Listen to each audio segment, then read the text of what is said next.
Right, सो आज हम discuss करेंगे response of single degree of freedom system subjected to harmonic loading.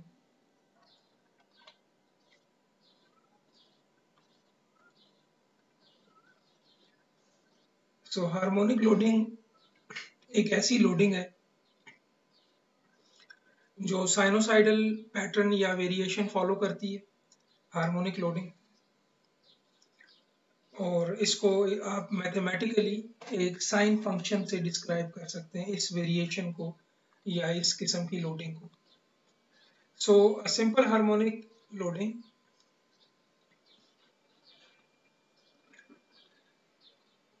is defined as P of t equal to some P naught constant quantity, which is the amplitude of that harmonic loading, times sine omega bar t, where omega bar is the frequency of the applied harmonic loading.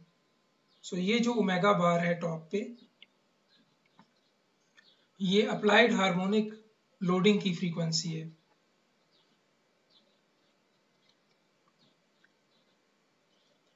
So this omega bar is the frequency of cyclic circular frequency of applied loading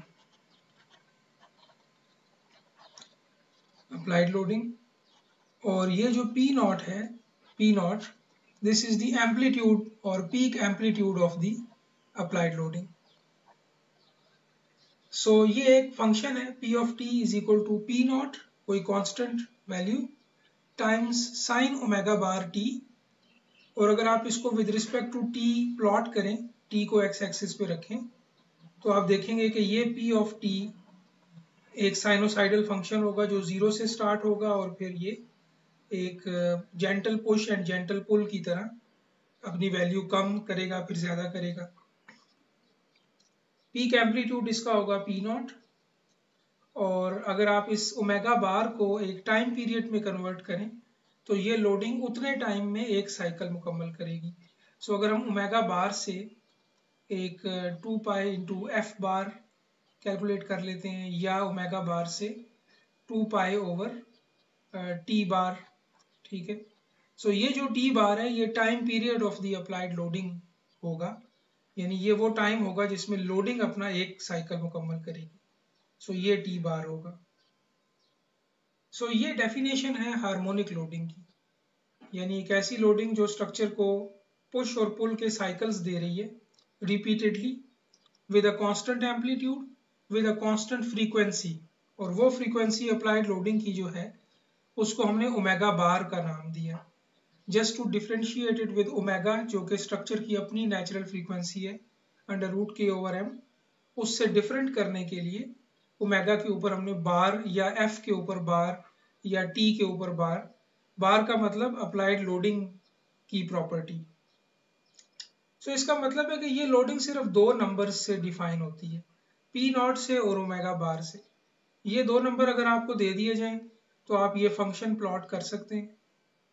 सो अब हमारा इस topic में ये target है कि हम P nought sine omega bar T या 2 पाई F bar T, जो भी आप कह लें इसको, इस किस्म की लोडिंग की against you of T calculate करें। यानी ये यू ऑफ टी हमारा मेन अननोन है, ये हमने कैलकुलेट करना है। सो स्ट्रक्चर वही है, single degree of freedom system, M K and C. C की जगह पर लास्ट लेक्चर में हमने देखा है कि अब जाई आ गया, ठीक है। सो एम, के और जाई, ये तीन नंबर्स हैं जो स्ट्रक्चर को डिफाइन करेंगे। अप्लाइड लोडिंग को दो नंबर डिफाइन करेंगे, पी नॉट और ओमेगा बार, ठीक है। सो इनिशियल कंडीशंस भी होंगी अभी, ठीक है। कोई भी इनिशियल कंडीशंस हैं वो सेटिस्फाई होनी चाहिए। तो हम ऐसा यू ऑफ टी मालूम करना चाहते हैं जो इस अप्लाइड लोडिंग के अगेंस्ट प्रोड्यूस होगा। सो ये हमारी गवर्निंग इक्वेशन ऑफ मोशन बन गई, इक्वेशन 1, कि अगर आपने सॉल्यूशन मालूम करना है, यू ऑफ टी मालूम करना है, तो आपको ये इक्वेशन 1 सॉल्व करनी पड़ेगी। M you dot dot plus C you dot plus के you is equal to P of T. और हमारे केस में अभी इस टॉपिक में P ऑफ t है P nought sine omega bar t, और solution should also satisfy the initial conditions. तो जो भी इनिशियल कंडीशन प्रेस्क्राइब की गई हैं u ऑफ 0 और u डॉट ऑफ 0, वो भी सेटिस्फाई करनी चाहिए u ऑफ t को। अब जाहिर है कि हमने फ्री वाइब्रेशन रिस्पॉन्स में देखा था कि अगर ये दोनों इनिशियल कंडीशंस दोनों इकट्ठी ज़ीरो हो जाएं, यानी ये भी ज़ीरो हो और ये भी ज़ीरो हो, तो फिर कोई फ्री वाइब्रेशन रिस्पॉन्स नहीं होता। लेकिन अब इस केस में ऐसा नहीं होगा, ये फोर्स्ड वाइब्रेशन रिस्पॉन्स हम कैलकुलेट करने जा रहे हैं। सो चाहे इनिशियल कंडीशन ज़ीरो हों या ना हों, फिर भी अप्लाइड लोडिंग की वजह से u ऑफ t प्रोड्यूस होगा, और वो इनिशियल कंडीशन जो भी हैं वो बस u ऑफ t उनको सेटिस्फाई करना चाहिए, चाहे 0 0 है चाहे नहीं है। सो अब हमारे पास जो गवर्निंग इक्वेशन ऑफ मोशन है वो नॉन होमोजीनियस है। पहली जो इक्वेशन थी जिसमें राइट हैंड साइड 0 था, वो होमोजीनियस डिफरेंशियल इक्वेशन थी। अभी नॉन होमोजीनियस सॉल्यूशन करना पड़ेगा। नॉन होमोजीनियस सॉल्यूशन है तो उसके सॉल्यूशन की ज़रा जो टेक्निक्स हैं वो रिवाइज क्विकली कर लेते हैं। हमें पता है कि एक linear non homogeneous differential equation का जो जनरल सॉल्यूशन होता है वो दो सॉल्यूशंस का सम होता है। एक को कहते हैं होमोजीनियस सॉल्यूशन और दूसरे को कहते हैं पर्टिकुलर सॉल्यूशन। सो जनरल सॉल्यूशन जो होता है non homogeneous governing equation of motion का, इस केस में जो ODE बनी है हमारे पास, ये सम होगा दो सॉल्यूशंस का, UH का और UP का। UH है होमोजीनियस सॉल्यूशन, यानी अगर वही इक्वेशन के राइट हैंड साइड पे 0 होता तो जो सॉल्यूशन होता वो UH है। और UP जो है वो पर्टिकुलर सॉल्यूशन है, particular to what function is on the right hand side of the governing equation. ये UP जो है ये डिपेंड करेगा कि राइट हैंड साइड पे हमारा कौन सा फंक्शन है गवर्निंग इक्वेशन ऑफ मोशन के। सो लिहाजा समरी ये हुई कि अगर हमारी इक्वेशन है mu dot dot plus cu dot plus ku is equal to some p of t, कोई भी फंक्शन है राइट हैंड साइड पे, तो UP जो है ये डिपेंड करेगा कि ये फंक्शन कौन सा है। ये साइनोसाइडल है, लॉगरिथमिक है, एक्सपोनेंशियल है, पोलिनोमियल है, क्या है। और UH डिपेंड करेगा, UH सॉल्यूशन होगा अगर मैं राइट हैंड साइड को 0 कर दूं और इस इक्वेशन को होमोजीनियस बना दूं, तो जो सॉल्यूशन होगा वो UH होगा। सो ये है general form of the solution of a non homogeneous differential equation, जैसी अभी हमें जिससे वास्ता पड़ गया। सो लिहाजा UH जो है वो देखें राइट हैंड साइड 0 कर दी है, उसका सॉल्यूशन 3 इक्वेशन का जो सॉल्यूशन होगा वो UH होगा। और UP जो है वो जो पर्टिकुलर सॉल्यूशन है, फंक्शन है राइट हैंड साइड पे, हमारे केस में वो साइनोसाइडल है अभी, उस पर डिपेंड करेगा कि UP क्या होगा। तो UP इक्वेशन 4 का सॉल्यूशन है और UH जो है वो इक्वेशन 3 का सॉल्यूशन है, और जनरल सॉल्यूशन इन दोनों का सम होगा। So UP is the specific response generated by the form of external force function.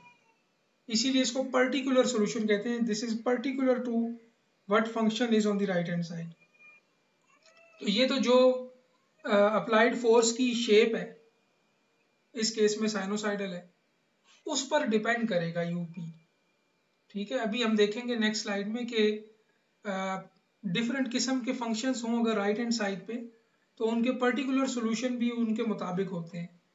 और साइनोसाइडल के केस में पर्टिकुलर सॉल्यूशन भी साइनोसाइडल होता है, यानी UP भी साइन फंक्शन होगा या हार्मोनिक फंक्शन ही होगा अगर हम राइट हैंड साइड पे हार्मोनिक फंक्शन के लिए सॉल्व कर रहे हैं। तो इसी तरह एक और इम्पॉर्टेंट पॉइंट ये है कि UP does not need to satisfy the initial conditions.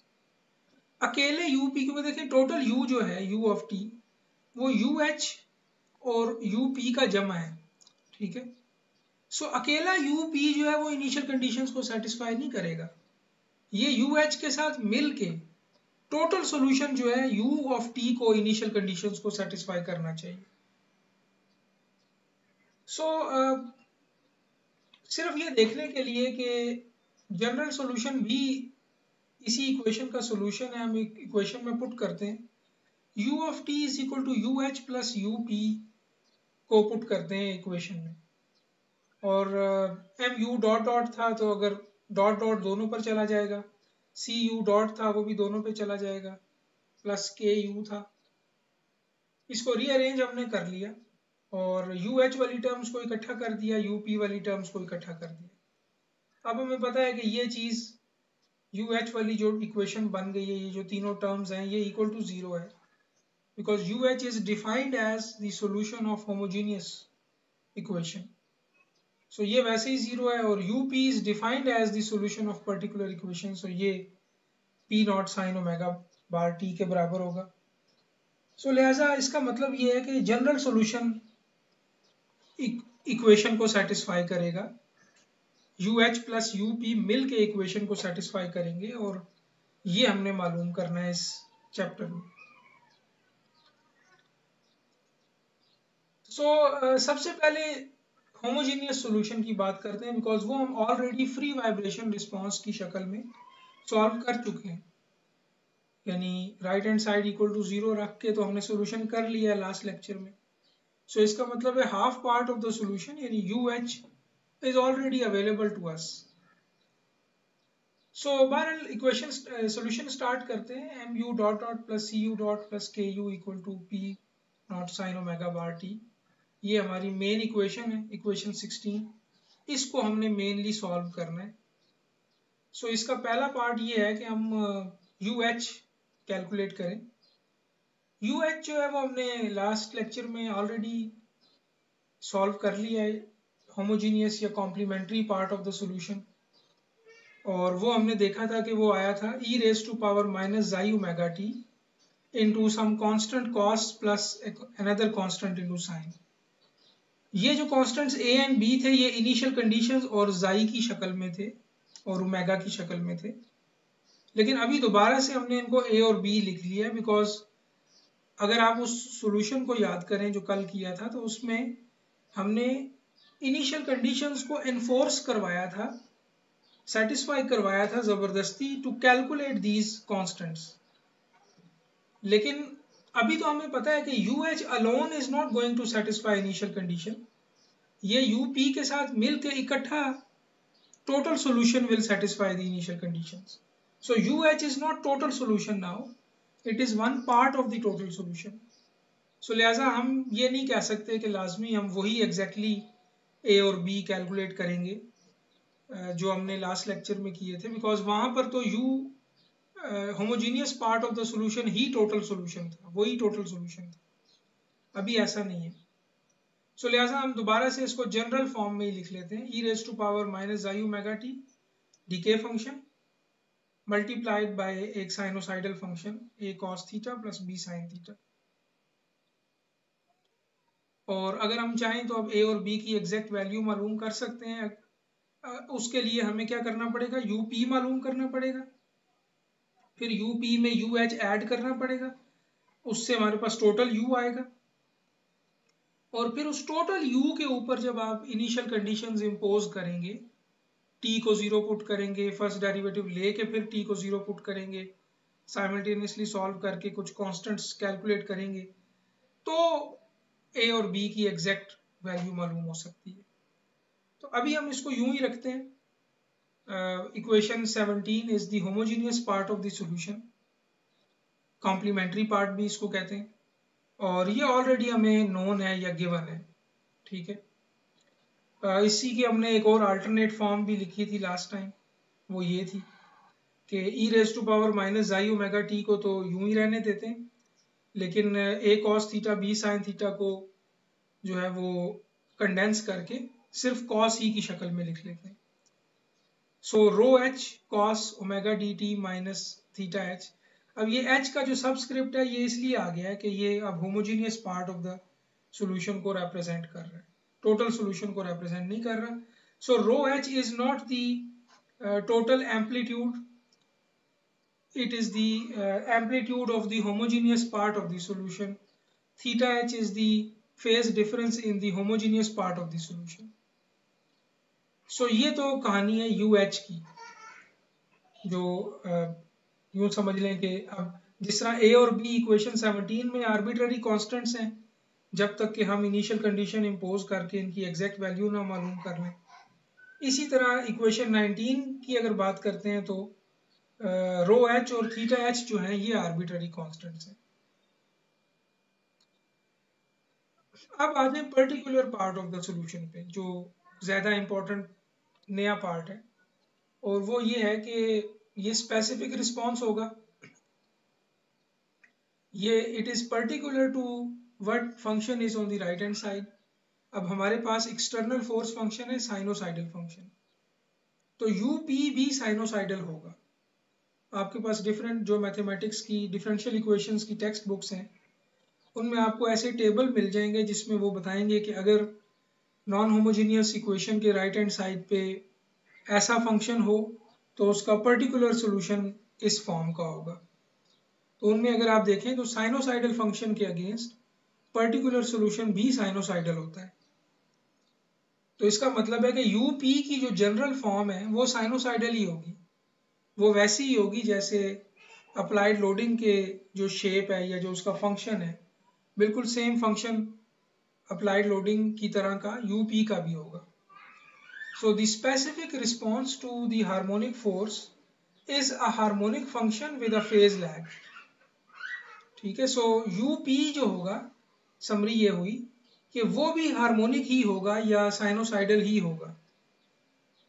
सो लिहाजा यूपी अगर आप यहाँ बॉटम पे देखें, जिसको मैं सर्कल कर रहा हूँ, u p is also equal to some constant into sine omega t, omega bar t minus theta p, where theta p is the phase difference with the applied loading, or rho p is the amplitude of the particular part of the solution. So summary ये हुई कि अगर हमारे पास applied load harmonic होता है P nought sine omega bar T, तो उसके corresponding जो पर्टिकुलरली जो उसका सॉल्यूशन होगा यूपी, वो भी सेम फॉर्म ही रखेगा लेकिन विद सम फेज डिफरेंस। सो जिस तरह यहाँ पी नॉट है, हर सॉल्यूशन के अंदर रो पी आ जाएगा, एम्पलीट्यूड जो भी सॉल्यूशन का एम्पलीट्यूड है, into sine omega bar T, लेकिन अब सिर्फ ओमेगा बार टी नहीं बल्कि माइनस थीटा पी। फिजिकली आप इसको यूं समझें कि देखें, जैसे जैसे ही आप हार्मोनिक फोर्स स्ट्रक्चर पे लगी तो स्ट्रक्चर ने उसी फ्रीक्वेंसी से ओमेगा बार टी से ही साइनोसाइडल डायरेक्शन में ही मूव करना शुरू कर दिया। लेकिन ऐसा नहीं है कि जैसे ही फोर्स स्टार्ट हुई और वैसे ही रिस्पॉन्ड शुरू कर दिया, बल्कि कुछ फेज डिफरेंस के साथ। So theta P is representing a phase lag between applied loading and resulting response, लेकिन टोटल रिस्पॉन्स नहीं, रिजल्टिंग पर्टिकुलर रिस्पॉन्स। सो ये बहुत इंपॉर्टेंट पॉइंट है। ये स्लाइड अगर आपको समझ आ जाए तो आगे सारा सॉल्यूशन आपको क्लियर हो जाएगा। समरी ये है कि हार्मोनिक फोर्स अगर अप्लाइड लोडिंग के तौर पे लगेगी तो जो पर्टिकुलर सॉल्यूशन प्रोड्यूस होगा उस फोर्स की वजह से वो भी हार्मोनिक ही होगा।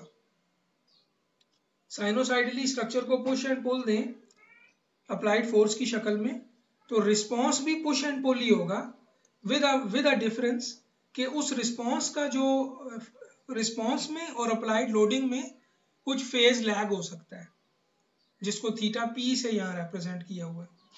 सो लिहाजा साइन के एंगल में सिर्फ ओमेगा बार टी नहीं है बल्कि थीटा पी भी है। So the particular solution for harmonic force is also harmonic with a phase lag. ये समरी हो गई हमारी। सो लिहाजा यू पी की जनरल फॉर्म हमें मिल गई और वो है रो पी। अभी हमें नहीं पता रो पी क्या है, थीटा पी क्या है, but rho p sine omega bar T minus theta p, और रो पी एम्पलीट्यूड है particular part of the solution का, थीटा पी फेज डिफरेंस है particular part of the solution. और इसी को जरा कंपेयर भी कर लें, साथ ही हमने यू एच भी पहले लिखा था और वो था rho H cos omega bar T minus theta H, ये हमने रो एच लिखा था। इसमें भी रो एच और सॉरी यू एच लिखा था, रो एच और थीटा एच इसमें अननोन कॉन्स्टेंट्स हैं जो इनिशियल कंडीशंस पे डिपेंड करेंगे। अब इस रो यूपी को जरा कैलकुलेट कर लेते हैं डिटेल के साथ, और वो कैसे करेंगे। हम इसके अंदर हमारा टारगेट है कि किसी तरह से रो पी की एग्जैक्ट वैल्यू मालूम की जाए नॉन क्वांटिटीज की शक्ल में, और थीटा पी की भी एग्जैक्ट वैल्यू मालूम की जाए नॉन क्वांटिटीज की शक्ल में। सो एक काम तो ये कर सकते हैं कि हम इसको दोबारा से a cos theta plus b sin theta की शक्ल में लिख लें। सो यू पी को मैंने लिख लिया g1 prime sign omega bar T minus g2 prime cos omega bar T. अब आप इस तरह एक्सपैंड करेंगे तो फिर ये रो थीटा पी खत्म हो जाएगा, फेज लैग खत्म हो जाएगा, ठीक है। और अब कोई एक कांस्टेंट इंटू साइन प्लस दूसरा कांस्टेंट इंटू कॉस। सो ये आपस में कन्वर्टेबल हैं, ये फॉर्म और वो फॉर्म एक ही फॉर्म है, ठीक है। आप इन दोनों को इंटरचेंज कर सकते हैं। अब g1 प्राइम और g2 प्राइम अननोन है मेन, ये मालूम अगर हो जाए नॉन क्वांटिटीज की शक्ल में तो हमारा यूपी कंप्लीट हो जाएगा। सो उसके लिए कोई थोड़ा पहले नोटेशंस को सीधा कर लेते हैं। नोटेशन में ओमेगा स्केयर को k ओवर m लिख लेते हैं, c ओवर c को जाई, और जाहिर है c हमें पता है 2m ओमेगा होता है। सो लिहाजा जो गवर्निंग इक्वेशन ऑफ मोशन है उसमें ये अब यू पी पुट करते हैं और उसको थोड़ा सिंप्लीफाई भी करते हैं। M you dot dot C you dot था, सी की जगह पे देखें 2m ओमेगा 2 जाई m ओमेगा लिख लिया सी की जगह पे, बिकॉज सी इक्वल होगा 2m ओमेगा इंटू जाई को इसको दूसरी तरफ ले जाएं तो c will be equal to 2m omega xi. इसी तरह k को लिख लिया m ओमेगा स्केयर, सो ये k है, k you is equal to P of t. So u p put कर देंगे और साथ ये नोटेशंस भी डाल देंगे इक्वेशन 22 में,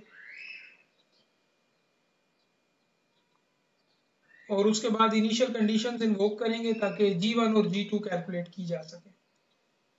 तो लिहाजा अगर अब आपने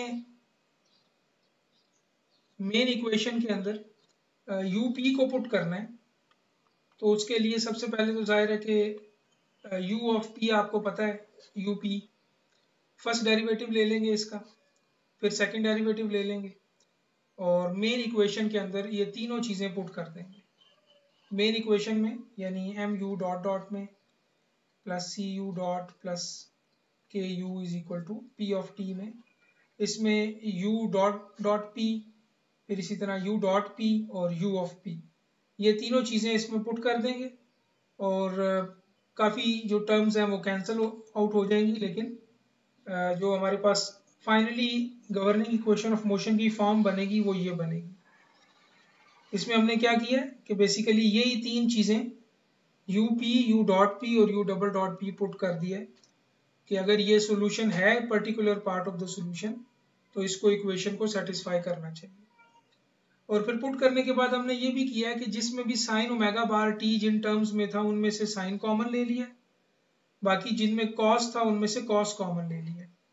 सो ये ब्रैकेट में ये पूरी चीज़ आ गई है जो कॉस का कोफिशिएंट है, इसी तरह ये टॉप के ऊपर ये जो भी है ये साइन का कोफिशिएंट है। राइट हैंड साइड पे p nought over m, m से डिवाइड कर दिया पूरी इक्वेशन को, साइन ओमेगा बार टी आ गया। राइट हैंड साइड पे तो ये अप्लाइड फोर्स फंक्शन था। सो अब हम कोफिशिएंट्स को कंपेयर करके G1 और G2 कैलकुलेट करने का एक तरीका ले सकते हैं, और वो कैसे कि देखें इस इक्वेशन में ये जो बड़ी इक्वेशन हमारे पास आई है गवर्निंग इक्वेशन में particular part of the solution को ज़बरदस्ती सेटिस्फाई करवाने के बाद इसमें हम देखें कि साइन का जो कोफिशिएंट बनता है उसको इस पी नॉट ओवर एम के बराबर रखा जा सकता है, यानी ये जो पूरी ब्रैकेट है जो साइन के साथ मल्टीप्लाई हो रहा है ये पूरा कोफिशिएंट, इसको इक्वेट कर सकते हैं पी नॉट ओवर एम के। और कॉस का चूंकि राइट हैंड साइड पे कोई कोफिशिएंट नहीं है लिहाजा ये पूरी जो ब्रैकेट है ये सबको इसको जीरो के इक्वेट किया जा सकता है। सो यूं हम कोफिशिएंट्स कंपेयर करके दो इक्वेशंस हासिल कर सकते हैं इस बड़ी इक्वेशन से, और उनको आपस में साइमल्टेनियसली सॉल्व करके G1 और G2 कैलकुलेट कर सकते हैं। सो लिहाजा ये वो इक्वेशन 23 है जो कंपेयरिंग कोफिशिएंट से आई है हमारे पास, comparing coefficients of sine and cos, ठीक है, साइन एंड कॉस, और ये हमें अब आपस में इनको साइमल्टेनियसली सॉल्व कर सकते हैं हम, और उसके बाद G1 और G2 प्राइम कैलकुलेट कर सकते हैं। लेकिन इससे पहले एक फर्दर सिंप्लीफिकेशन ये करेंगे। एक तो पहली बात ये कि इन इक्वेशंस को ओमेगा स्केयर से डिवाइड कर देते हैं, और दूसरा ये कि ओमेगा बार ओवर ओमेगा ये जो रेशो है, इस रेशो को बीटा का नाम दे देते हैं, फ्रीक्वेंसी रेशो का नाम। ये क्या है? ओमेगा बार है अप्लाइड लोडिंग की फ्रीक्वेंसी, ठीक है, और ओमेगा जो है वो स्ट्रक्चर की फ्रीक्वेंसी है, ठीक है, स्ट्रक्चर की फ्रीक्वेंसी है जो under root k over M है, under root k over M. Omega बार जो है वो स्ट्रक्चर पे डिपेंड नहीं करता, वो टोटली अप्लाइड लोडिंग की प्रॉपर्टी है, लेकिन ओमेगा जो है वो स्ट्रक्चर की प्रॉपर्टी है, के ओवर एम अंडर रूट है। तो इनकी रेशो को, आल्दो कि ये बिल्कुल दो इंडिपेंडेंट क्वांटिटीज हैं, लेकिन इनकी रेशो को हम नाम दे देते हैं बीटा का।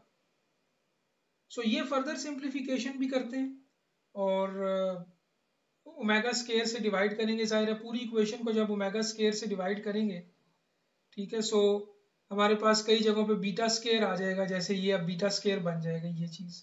इसी तरह जब इधर ओमेगा स्केयर से करेंगे तो ये पूरी चीज़ बीटा स्केयर बन जाएगा। तो लिहाजा ये इक्वेशन 23 ज़रा थोड़ी सिंप्लीफाई हो जाएगी अगर बीटा की शक्ल में इसको लिख लिया जाए। सो ये इक्वेशन 24 हमारे पास आ गई है, जिसमें G1 और G2 प्राइम है, बीटा है और जाई है, P नॉट और K भी है राइट हैंड साइड पे एक इक्वेशन के। अब हम इन्हें साइमल्टेनियसली सॉल्व कर सकते हैं, एक से G1 निकाल लें, दूसरे में पुट कर दें, और यूं फाइनली हमारे पास G1 प्राइम और G2 प्राइम जो है ये नॉन क्वांटिटी की शक्ल में आ जाएंगे।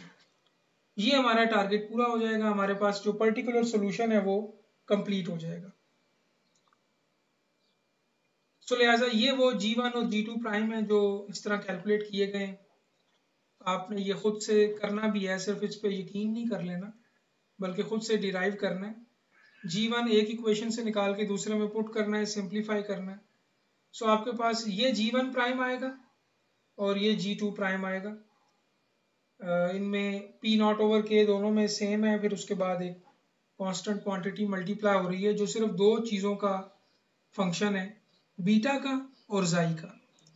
तो जाई अगर आपको याद हो तो वो क्या था, C ओवर CC, और बीटा क्या है, ओमेगा बार ओवर ओमेगा, अप्लाइड लोडिंग की फ्रीक्वेंसी डिवाइडेड बाय स्ट्रक्चर की फ्रीक्वेंसी। सो लिहाजा particular part of the solution complete है। ये हमारा particular part of the solution था, A cos theta B sin theta. अब इसमें हमने ये कॉन्स्टेंट्स मालूम कर लिए हैं, सो वैल्यू पुट करेंगे। अगर आप देखें G1 प्राइम और G2 प्राइम में सिर्फ न्यूमिनेटर ये वाली जो क्वांटिटी है ये फर्क है दोनों में, बाकी सेम है, डिनोमिनेटर सेम है और P नॉट ओवर K भी दोनों में सेम है। सो लिहाजा वो कॉमन निकल आएगा और ये सिर्फ ब्रैकेट के अंदर ये चीज़ रह जाएगी। सो P not over K into 1 over 1 minus beta square का स्केयर प्लस 2 जाई बीटा का स्केयर, ये पूरी जो एक कांस्टेंट क्वांटिटी है, ये पूरी कांस्टेंट क्वांटिटी है, ये एक कांस्टेंट नंबर है, इनटू फिर इक्वेशन की फॉर्म वही है, A cos theta B sin theta, कोई कांस्टेंट इनटू साइन, दूसरा कांस्टेंट इनटू कॉस। सो यूपी की अब ये जो फाइनल इक्वेशन है जो मैं टिक कर रहा हूँ बॉटम पे, ये फाइनल इक्वेशन है यूपी की, ये सब नॉन क्वांटिटीज की शक्ल में है। ये अब प्लॉट की जा सकती है टाइम के और किसी भी single degree of freedom system के हिसाब से, और यूं हमारे पास यूपी का सॉल्यूशन कंप्लीट हो गया। इसको कंडेंस भी कर सकते हैं, क्योंकि देखिए फॉर्म तो इक्वेशन की वही है कि कोई कांस्टेंट है इनटू फिर A cos और B sin।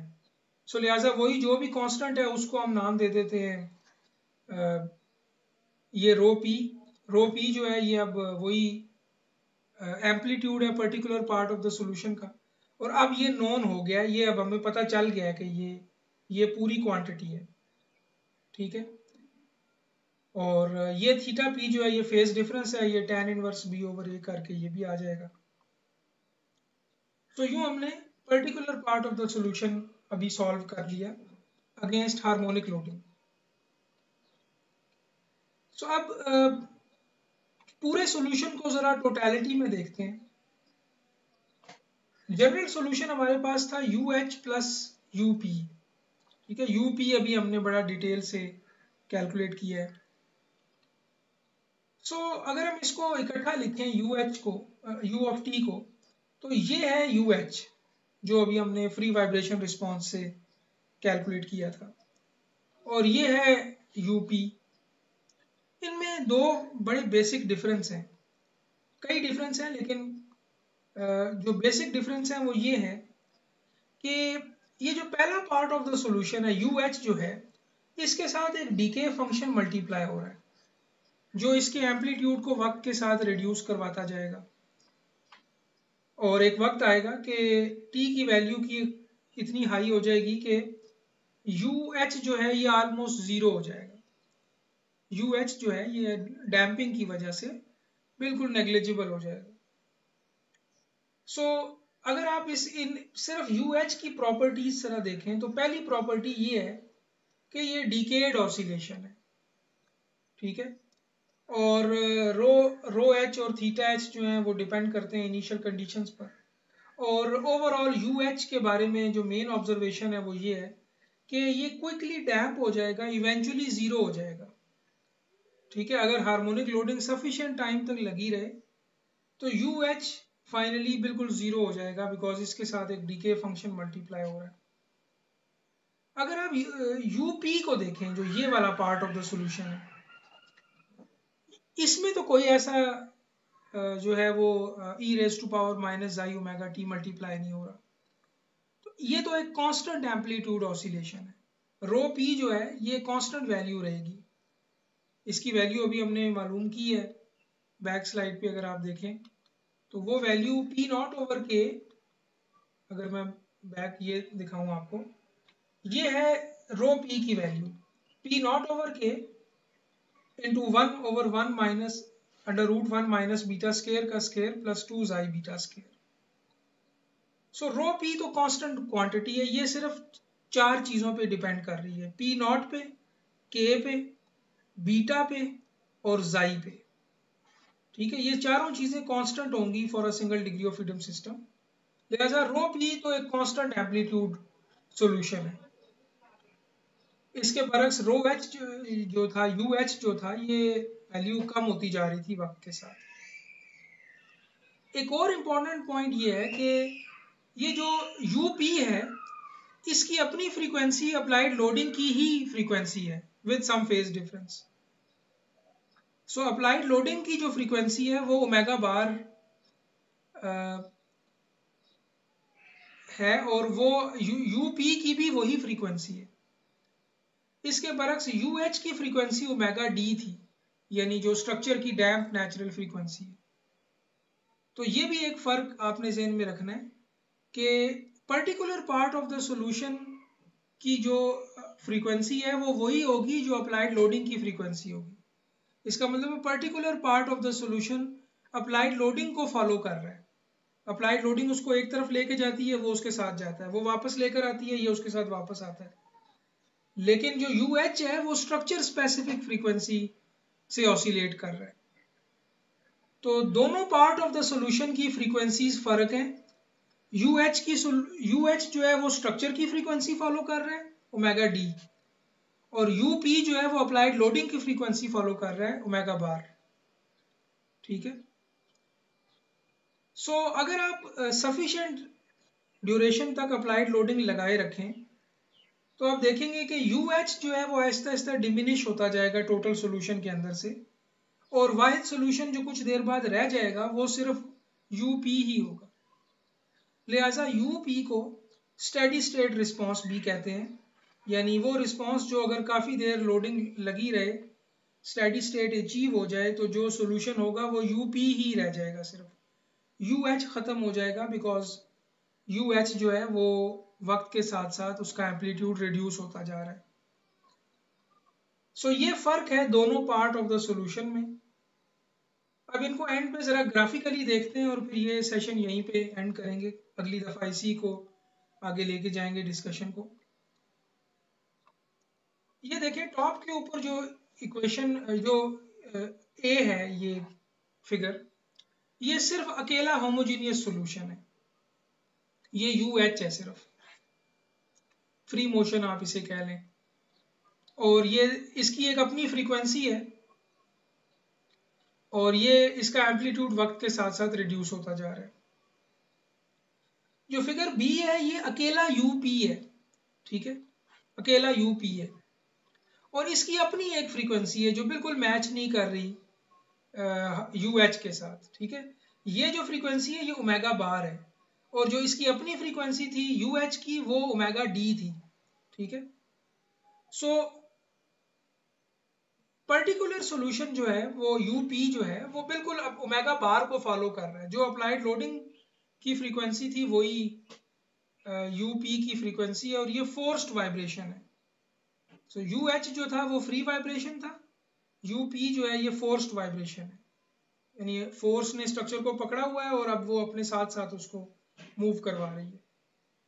और टोटल सॉल्यूशन जो होगा वो इनका जमा होगा, ये प्लस कर दें इनको तो ये इक्वल टू ये टोटल सॉल्यूशन आ जाएगा। अगर आप इनका सम देखें तो वो सॉलिड लाइन होगी, ये जो सॉलिड लाइन है जो कि फ्लक्चुएट कर रही है शुरू में बहुत ज़्यादा और आगे जाके फ्लक्चुएशंस कम हो रही हैं, ये टोटल सॉल्यूशन है U of T, general solution. So आप खुद देखें ज़रा, दोनों साइनोसाइडल फोर्स हैं, ये भी साइन फंक्शन है लेकिन इसकी फ्रीक्वेंसी ओमेगा डी है, ये भी साइन फंक्शन है लेकिन इसकी फ्रीक्वेंसी ओमेगा बार है। इनको जब आप जमा करेंगे तो शुरू में फ्लक्चुएशंस बहुत हाई होंगी, लेकिन क्योंकि एक साइन फंक्शन वक्त के साथ एम्पलीट्यूड में कम कम होता जा रहा है, तो एक वक्त आएगा कि जब सॉल्यूशन सिर्फ ये दूसरा बी वाली फिगर ही रह जाएगी, टोटल सॉल्यूशन सिर्फ बी पे ही कन्वर्ज हो जाएगा, ठीक है। सो U H of T will become zero और सिर्फ यू पी रह जाएगा, इसीलिए यू पी को स्टेडी स्टेट सॉल्यूशन भी कहते हैं। और अगर आप 2-4 साइकिल मजीद बढ़ाएं तो आप देखेंगे कि ये जो बिल्कुल छोटी छोटी पीक्स हैं ये भी खत्म हो जाएंगी, total solution will be simply equal to u p, steady state solution. तो ये जो शुरू के कुछ जंप्स आएंगे या इरेगुलर होगा, ओवरऑल आप देखें स्ट्रक्चर फॉलो कर रहा है अप्लाइड लोडिंग की फ्रीक्वेंसी को ही, लेकिन ऑन टॉप ऑफ दैट वो अपनी अपनी रेजिस्टेंस भी शो कर रहा है, उसको बिल्कुल अप्लाइड लोडिंग के साथ ट्यून इन होने में ये रेजिस्ट कर रहा है शुरू में, लेकिन कुछ देर बाद ये ट्यून इन हो जाएगा, बिकॉज जो उसका अपना कंपोनेंट है यू एच वाला, अपनी फ्रीक्वेंसी वाला, वो एम्पलीट्यूड में कम होता जाएगा, ठीक है। सो आप शुरू के कुछ ये जो जंप्स हैं इनको ऐसे सोचें कि जैसे ये स्ट्रक्चर की रेजिस्टेंस है अप्लाइड लोडिंग के साथ बिल्कुल ट्यून इन हो जाने के अगेंस्ट, ठीक है। स्ट्रक्चर फौरन ही ट्यून इन नहीं हो जाएगा, अप्लाइड लोडिंग के साथ साथ शेक नहीं करना शुरू कर देगा, बल्कि वो अपनी रेजिस्टेंस कुछ साइकिल्स तक शुरू में देगा, इरेगुलर मूवमेंट लगेगी, बट कुछ देर के बाद जब यू एच रिड्यूस हो जाएगा तो वो बिल्कुल यू पी पे हमारा सोल्यूशन कन्वर्ज हो जाएगा। सो लिहाजा अभी आई थिंक डिस्कशन को यहीं तक रखते हैं। अब इसमें अगर आप एक चीज़ सिर्फ देख लें कि यू एच और यू पी दोनों इनिशियल कंडीशंस को सेटिस्फाई अकेले अकेले नहीं कर रहे बल्कि जमा हो के कर रहे हैं। लेट्स से कि इनिशियल कंडीशंस इसमें 0-0 हैं, तो आप देख सकते हैं यहाँ पे कि ना ये यू एच 0 से स्टार्ट हुआ ना यू पी 0 से स्टार्ट हुआ, लेकिन जब आप इनको जमा करेंगे तो जो टोटल यू ऑफ टी है वो 0 से स्टार्ट हो रहा है, ठीक है। सो इनिशियल कंडीशंस जो है ये दोनों सॉल्यूशन के जो पार्ट हैं ये जमा हो के टोटल सॉल्यूशन इनिशियल कंडीशंस को सेटिस्फाई करेगा, ना कि कोई एक कंपोनेंट।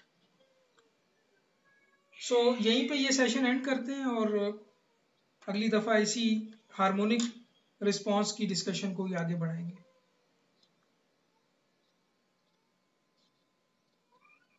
कोई आपका कोई क्वेश्चन अगर हो तो।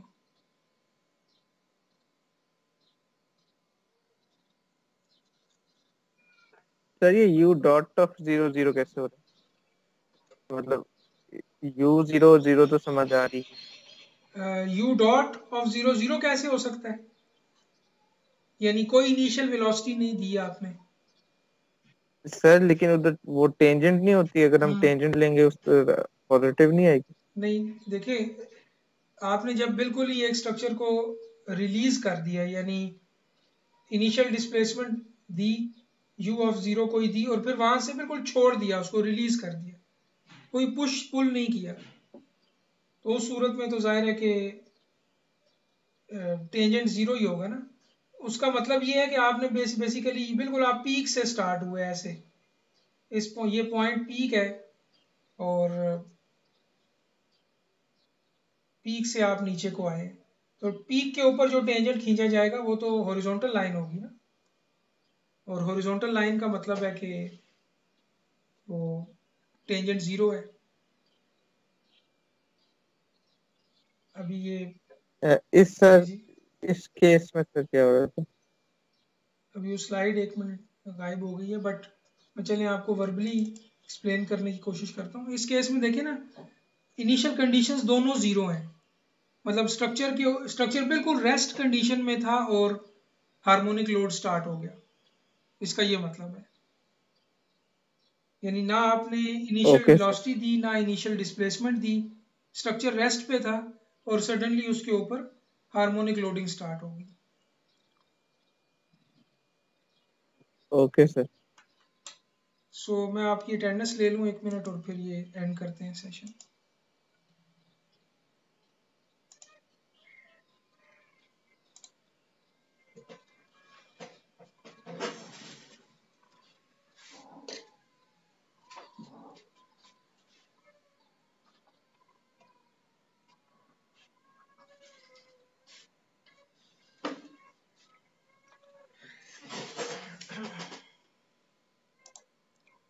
ओके जी, थैंक यू जी, अल्लाह हाफिज़।